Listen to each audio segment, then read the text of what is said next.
So one of the big trends in recent years has been self-expression in games. You know, we've seen in Little Big Planet, obviously. Some people built their own levels, some people didn't. Mod Nation Racers, which we've all had a chance to play in the lobby today. But I also see self-expression in games like Dead Rising 2, which I saw your panel today. You know, you get to do what you want to do to these zombies. Is this where games are going? Maybe in more of an existential, philosophical sense. Are we giving gamers the tools to make their own games and make their own statements and share stuff? We're seeing little bits of that now. People are experimenting with that, but are we going to see that to an extreme in the next 5 years to 10 years? Trent? Go ahead, Jason. I'll just kick that one off.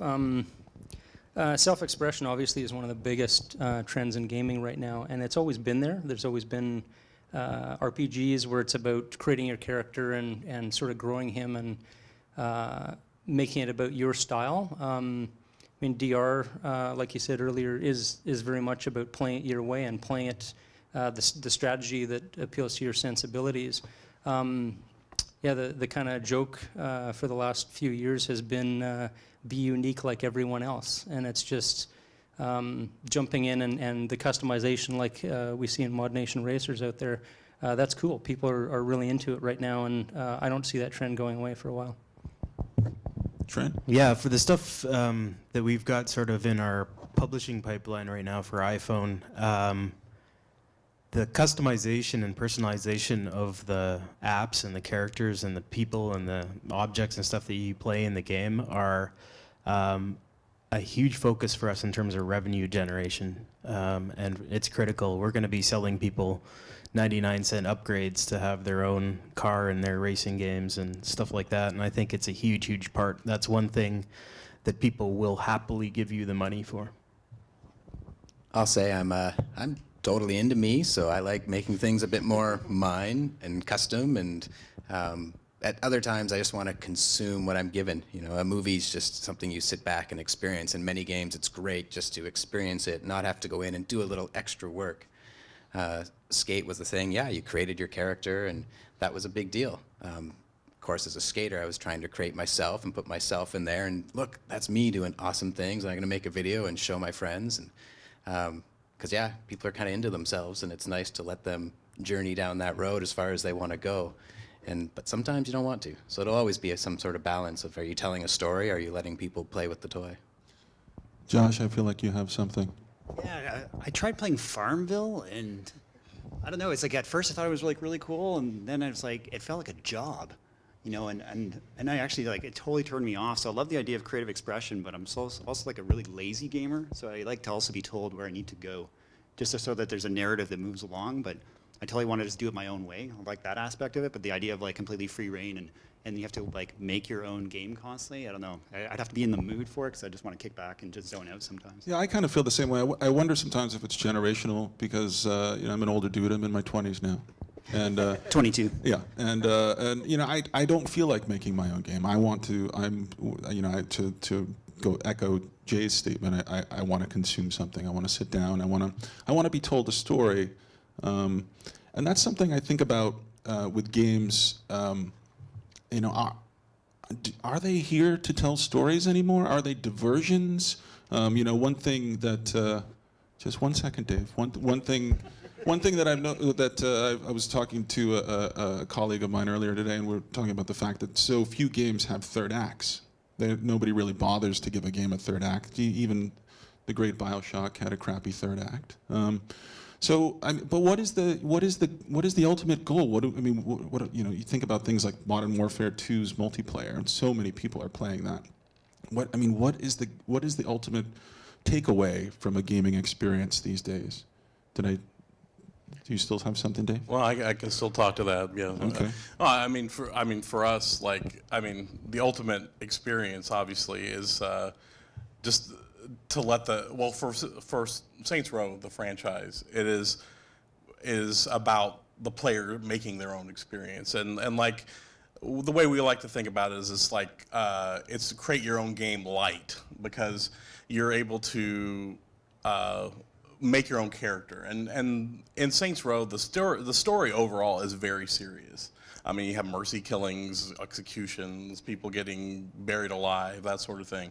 So giving the player this, like, it's not the interactive narrative on the level of, you know, Mass Effect or that sort of thing, but giving the player the ability to make a very serious character or dress up in a hot dog suit and engage in all these things, it actually changes the entire tone of the game.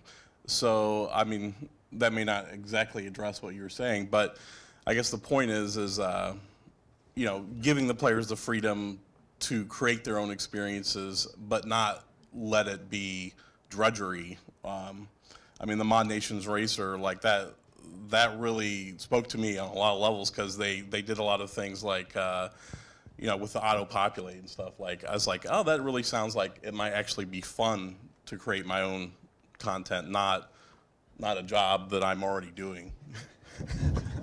I'll pick up on something as we're kind of looking towards the future of gaming, and that, yeah, I'm not interested in Farmville either, but 30 million people a day go in and visit their farm and help their buddies out maintaining their farm. And for a long time, we've been making games for ourselves and entertaining ourselves, and that's required some evolvement to keep me entertained. Yeah, I love racing games. And now with Blur, it's racing and items, and it's intense and it's crazy, and I'm stoked on the multiplayer demo, and that's perfect for me. So I'm glad there's still stuff being made for me, and that will always happen. But now we're also making games for people who don't make games, people who've never been gamers and will never call themselves gamers. And we're now having to get really good at learning about the audience and studying the audience and what motivates them.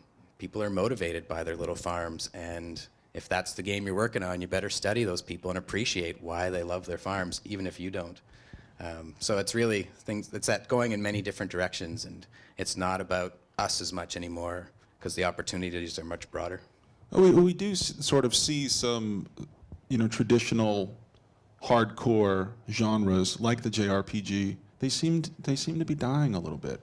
You know, they've repeated them. I mean, I hear what you're saying. I think it's an excellent point, Jay. Is that you guys are all gamers. The reason you're in this business is you love games, and you make the kind of games that you want to play, but you don't know what kind of games my mom might want to play, right? And so that seems to be the biggest shift in probably the last 20 years. I don't know. I mean, it's huge. And it's an opportunity. We now have at BigPark people dedicated to user research, and because they're not there in our studio, we can't turn to somebody or say, yeah, we're making this game, are we really happy with it? We're really focusing on both ourselves, but other people as well. And yeah, I'm not sure. I'm a married man. I wonder what game my wife will ever start playing, because she's not a gamer. She has zero interest. She glazes over when I mention games. And but there'll be something out there. Right now it's charades at parties.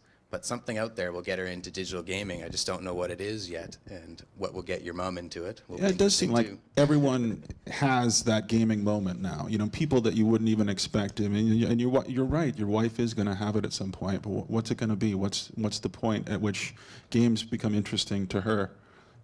Ted, I feel like I'll say Natal. It'll be really? Natal. You think so? Well, I was actually just going to say that. With the iPad and the iPhone, there's been a significant shift in putting game devices in traditionally non-gamers' hands. So, you know, the non-gamers' profile and their likes and their dislikes, and Farmville is a good example. It totally perplexes me as to why people continue to play it. But, you know, the having new devices like that means, one, makes games accessible where they're not spending money on consoles that they think are not relevant to them. And the distribution system is also really straightforward. So they know how to get their content. They know they're not going to spend a fortune on it either. Where games used to be $60 each, now they're under 10. So the dynamics has changed by making non-gamers really meaningful customers to guys like us.